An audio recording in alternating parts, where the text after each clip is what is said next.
Welcome to the Heal Your Hunger Show, where we get to the heart of why you overeat and how to stop. If you struggle with food and weight like I did, welcome home. Welcome everybody to the Heal Your Hunger Show. So happy to have you here. It is a great day to be alive, and oh my goodness, we're coming into month 4, I guess, of the pandemic, which is just totally crazy. When I go out for my walk, pray each day, I'm just like, going for my walk. And then I'm like, oh shit, I got to put a mask on. So it like snaps me into reality that this is not just a normal day. This is a day in the life of a pandemic. So one day at a time, right? We're just getting it. We're getting it day at a time, getting through it. And and we're doing it by bolstering ourselves with positive information, positive support. And that's what I mean to be here for you today. So welcome. And if you're at the Heal Your Hunger Show for the first time, first of all, wahoo! But also, you've landed on a really special message. And this message is for anybody who has struggled chronically with food and weight and hasn't gotten where they wanted to go. So if that's you, if you're tired of the struggle, first of all, the struggle's real. So I get it. But guess what? It doesn't have to be that way. You can move beyond the struggle to where you have a very peaceful relationship with food. So that's what happened to me. I was 50 pounds overweight and a total sugar addict, carb addict. And by the grace of God, I've been in a thin body for decades now. So that's what I want to share with you is how to do that. And I do that, in bits and pieces here on the show because I can't give it all to you in a 20-minute podcast, but I definitely want to serve you and give you all that I can. So thanks for tuning in. And if you've been here before, you know what you're going to get here. You're going to get the honest truth about what lies underneath our struggles with food and weight. So thanks for coming back. Now, if you're not on the Secret Sauce group in Facebook, please join that. It's the Secret Sauce to End Emotional Eating Now. You just type that in and you request to join. And if you're a real person who wants real support, hey, we'd love to have you.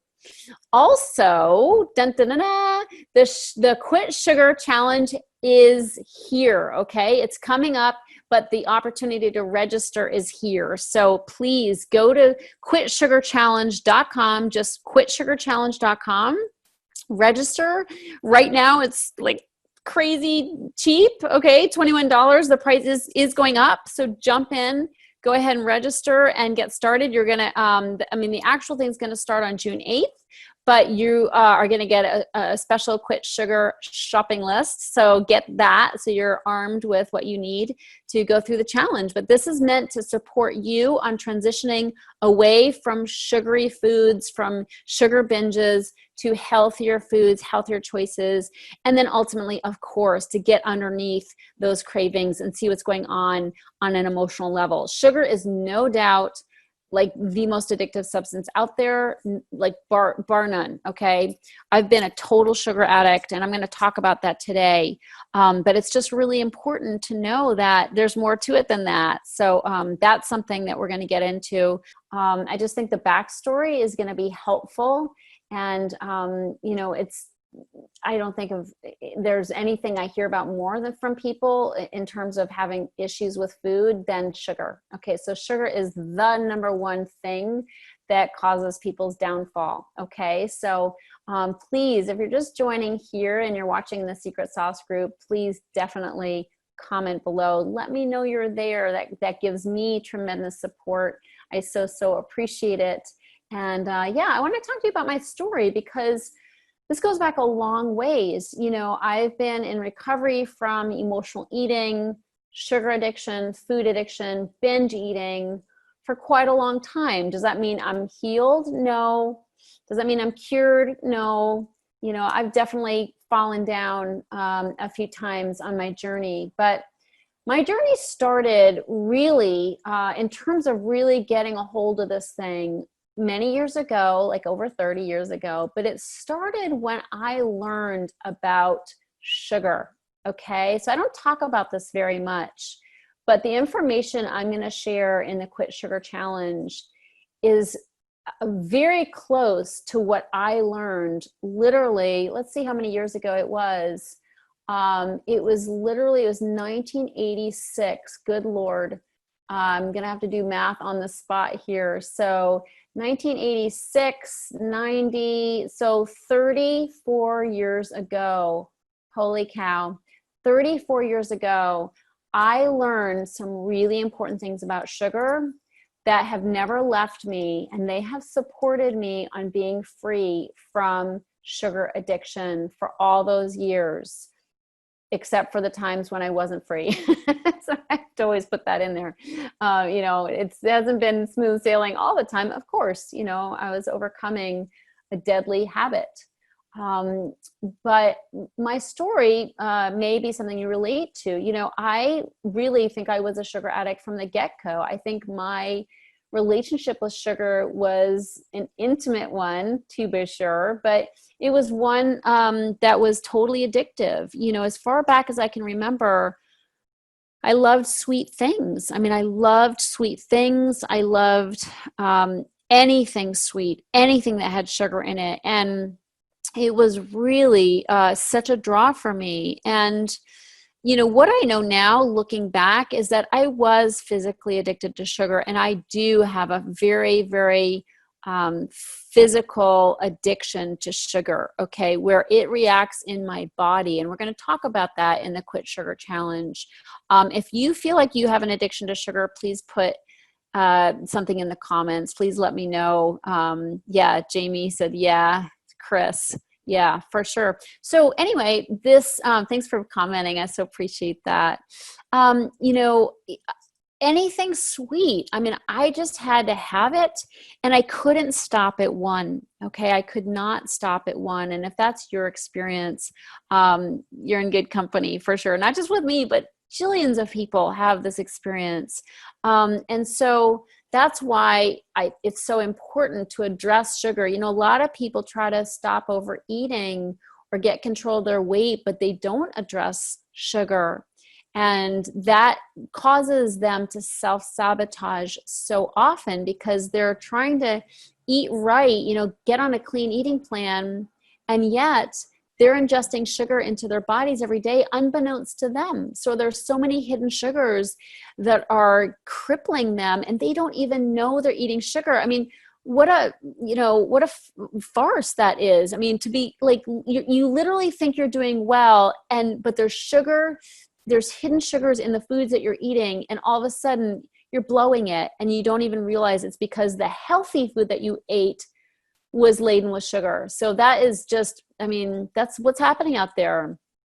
So many food companies, even health food companies, even healthy foods are putting sugar in products because it makes it taste better, and it makes you buy more and keep it coming back for more. So that's what we're dealing with. The cards are stacked against us. No question about it. So thank you so much for posting comments here. Really, really appreciate it. If you're watching or listening, hey, and thanks for posting a comment. What's your experience with sugar? Has it been addictive for you? What kinds of sugars are most addictive? Is it carbs? Is it candy?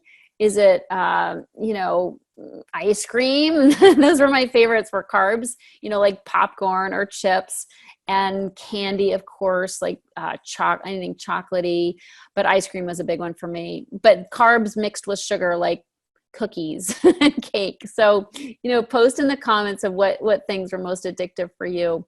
But anyway, I do digress. What happened for me is that I started to address my emotional eating when I was young. Okay, I was 18 years old, and I went to a 12-step group for my eating.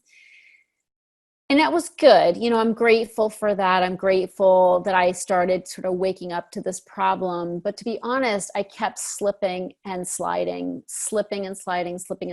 because in part, I was still eating sugar. So what happened is that my sister, who first turned me on to a 12-step program, back in the day, it was Overeaters Anonymous. There's jillions of them now, many, many programs now. They've kind of a new program will start when they don't like the old one, or they don't like the food plan of one, they start one with a different food plan, whatever. So many have spawned up since the 80s. But my sister, it wasn't working for her either. But what she did is she went to a treatment center, and I went as a family member to this treatment center.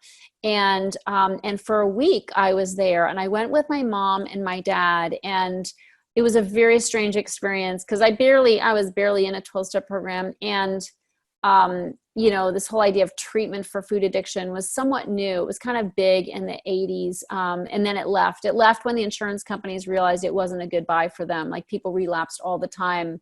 Being in treatment didn't really change their eating a whole lot. And they just realized they were wasting money. So insurance companies, got a lot more strict about what they're going to pay for. But anyway, as a family member, I went, and I remember one morning, probably the first morning that we ate at the treatment center. We had gotten in the night before, and we came to the treatment center for their first day of family week.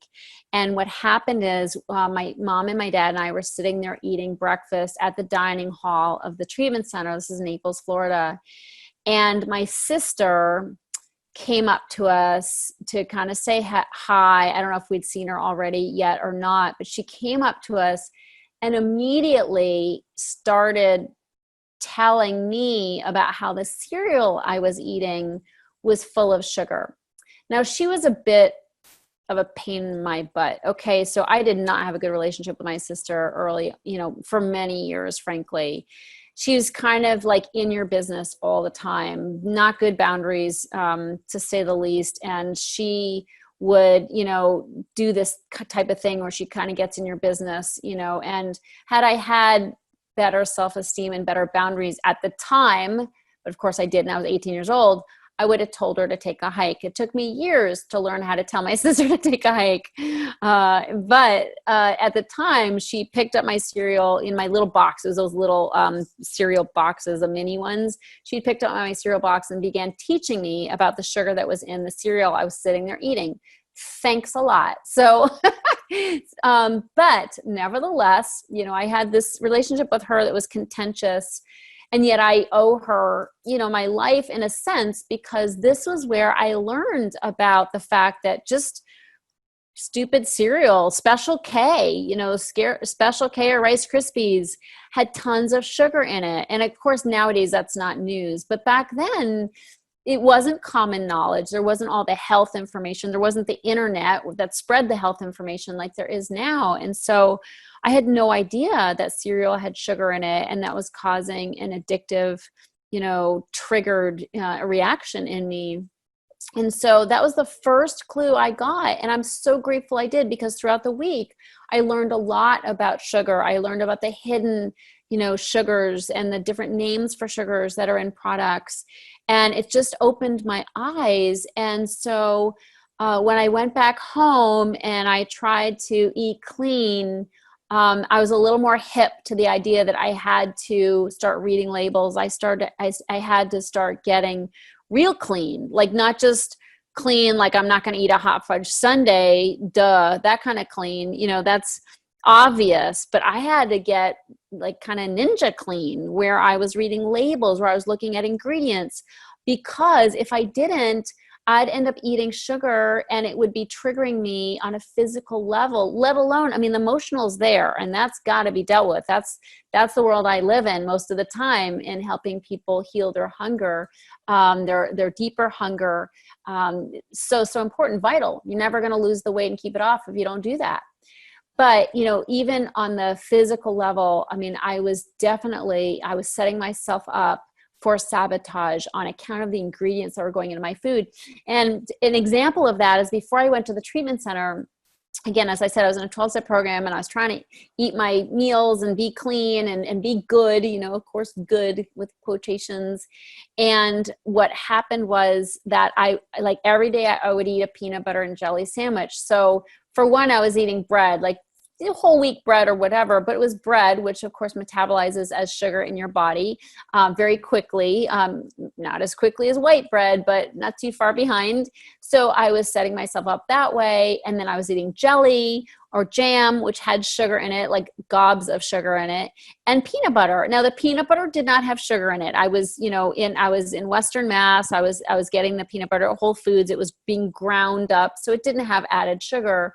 But it sure was yummy. And when you mix it with jam, it's hard to eat just a little bit. So here I was eating a yummy, yummy peanut butter and jelly sandwich. And it was hard for me to eat one. So I'd be trying to be good eating my peanut butter and jelly sandwich, but I would crave another. Of course I craved another because I was eating sugar. Okay. I was eating carbs and sugar, and it was setting me up to crave more. So when I went to that treatment center, I learned about sugar. I realized, like, of course I couldn't eat just one peanut butter jelly sandwich. Of course I'd eat that as my clean meal, and then I'd just crave more and couldn't stick to it. Of course I was ending up, craving. I did crave a hot fudge sundae for a whole summer. That was my fantasy, as I wanted to eat ice cream and hot fudge sauce. And eventually I did. Thoughts held in mind produce after their kind. That's why it's so important to go deeper and deal with the emotional addiction as well. Otherwise that obsession, that those obsessive thoughts will be there. And if you think about eating chocolate long enough, think about eating ice cream long enough, guess what you're going to do? Sure enough, that's what I did. So all this to say that what I learned when I was at that treatment center for my sister was so, so important, and really set me up in a much better way to conquer my emotional eating. Now, as I said, just knowing this wasn't going to be enough because I had to deal with the emotional eating. But had I not known this and just tried to deal with emotional eating, I would have been at a loss as well. So this is why I'm doing the Quit Sugar Challenge, because I want you to be armed with the facts. I want you to know this information. And, as I said, it's not going to be just this. We're going to go deeper. But this is vital information. You got to face this sugar thing. And, it's real. This sugar addiction is real. Most emotional eaters I know are addicted to sugar, and they're trying to manage something that's unmanageable. I mean, imagine an alcoholic. I mean, we're in modern day here. There's enough interactions with alcoholism, alcoholics, Alcoholics Anonymous now to realize that an alcoholic can't have one drink without going overboard. Okay. Because there's an addictive issue going on. So really, really, really important to know that, we have to deal with the fact that if you have some, you're going to want more if it's setting up that addiction in your body. Now, someone just commented, Shelly said, popcorn, please tell me popcorn doesn't have sugar in it. Somebody's hooked on popcorn, looks like, you little sweetheart. Oh, thanks for commenting, Shelly. I was addicted to popcorn too. Okay. So popcorn's a big binge food for emotional eaters. It's so yummy. It's so comforting. And it's like, it's carby, right? It's corn. Corn is a carb. Okay. And so the thing about popcorn and what makes it so addictive is sometimes it can have sugar, but raw popcorn, in the raw popcorn that hasn't been, caramelized or had, sugar added to it or candied or whatever, doesn't have sugar, but as a carb, carbs are going to metabolize as sugar in our bodies. So they break down very quickly and they do spike our glycemic index. Okay. So that's the problem with carbs. On my, on the page where you register for my Quit Sugar Challenge, there's a photo there of me holding a package of Pringles.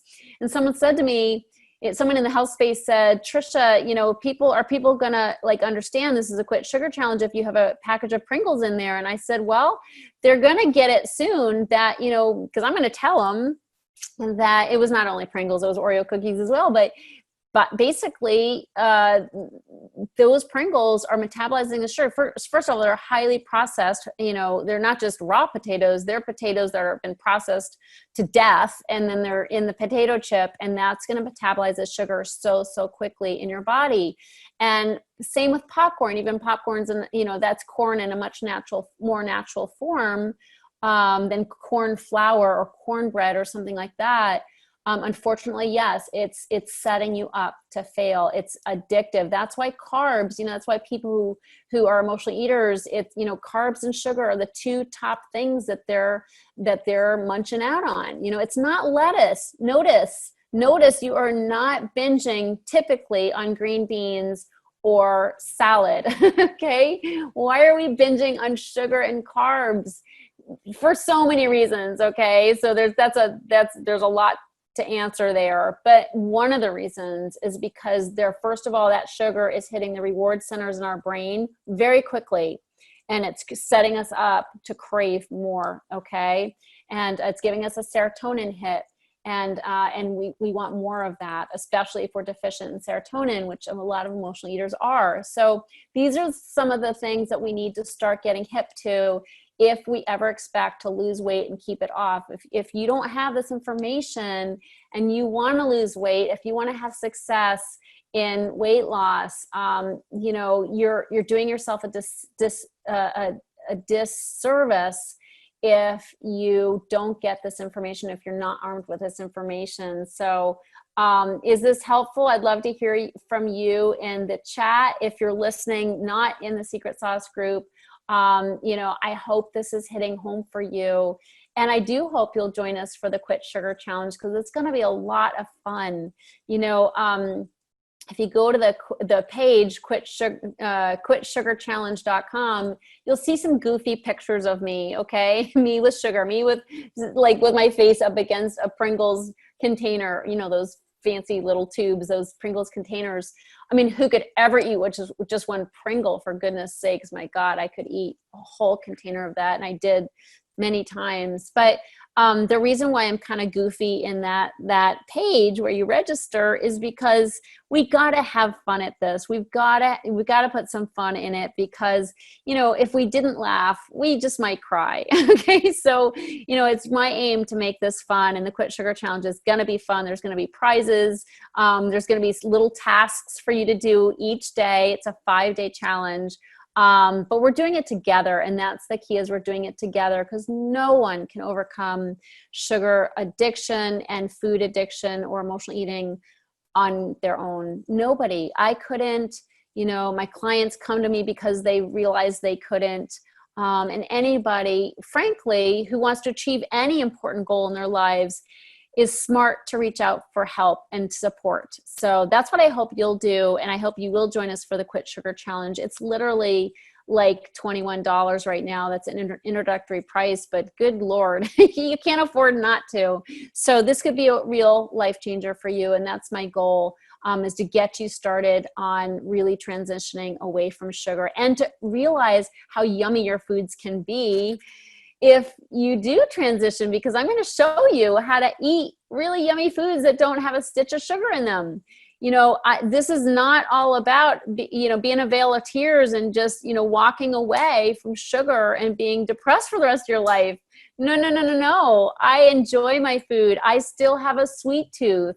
So I'm going to show you how to enjoy sweet foods that don't have any sugar. There are some wonderful, you know, hacks for this. Okay. There are some wonderful hacks that I'm going to share with you. They're my favorite things. So I shared with you what I did 32 years ago to wake up to the fact that sugar was an issue for me. But I'm also going to share how I get through each day, you know, sweet tooth intact, and love my food and love my body at the same time. Okay. And if you love your food and love your body as an emotional eater, it's going to be much easier to love your life. So I want you to have that. I don't want you to have a long face or just feel like this sucks. You know, when can I go back to my sugar? No, this is a pure, bona fide lifestyle change. This is an up level of your life where you're healthier. You no longer, have those terrible sugar binges, and you no longer have the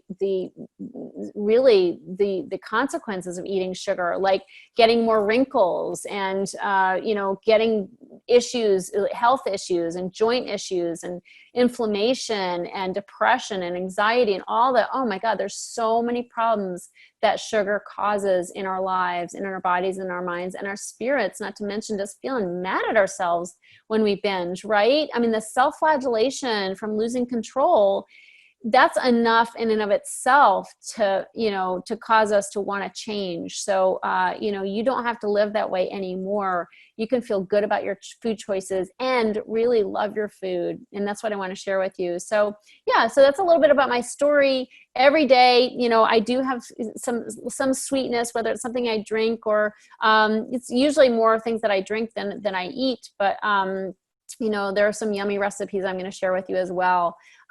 For sweetness without any bad consequences. So can't wait to share that with you. It's the quitsugarchallenge.com. But I'd love to hear from you. I'd love for you to comment below on what else you need, from me. If there's anything you want me to cover in the Quit Sugar Challenge, put it in the comments. Come to the Facebook group. If you're listening, you're not in the Secret Sauce group, come to the group and post your questions. And that's going to be, it's going to make it even better if I know what you're wanting to cover and what ways I can support you. So I'm still in the phase of putting the content together. So let me know what questions you have and I'll cover it. Okay. So go to quitsugarchallenge.com to register for this amazing experience, this 5-day challenge. So you can quit sugar and feel great without having a long face. So love you so much. I appreciate you, and I'll see you in the next show. So take care. If you enjoyed this podcast and want to get free support, insider health info, exclusive invites to events, and more, visit healyourhunger.com.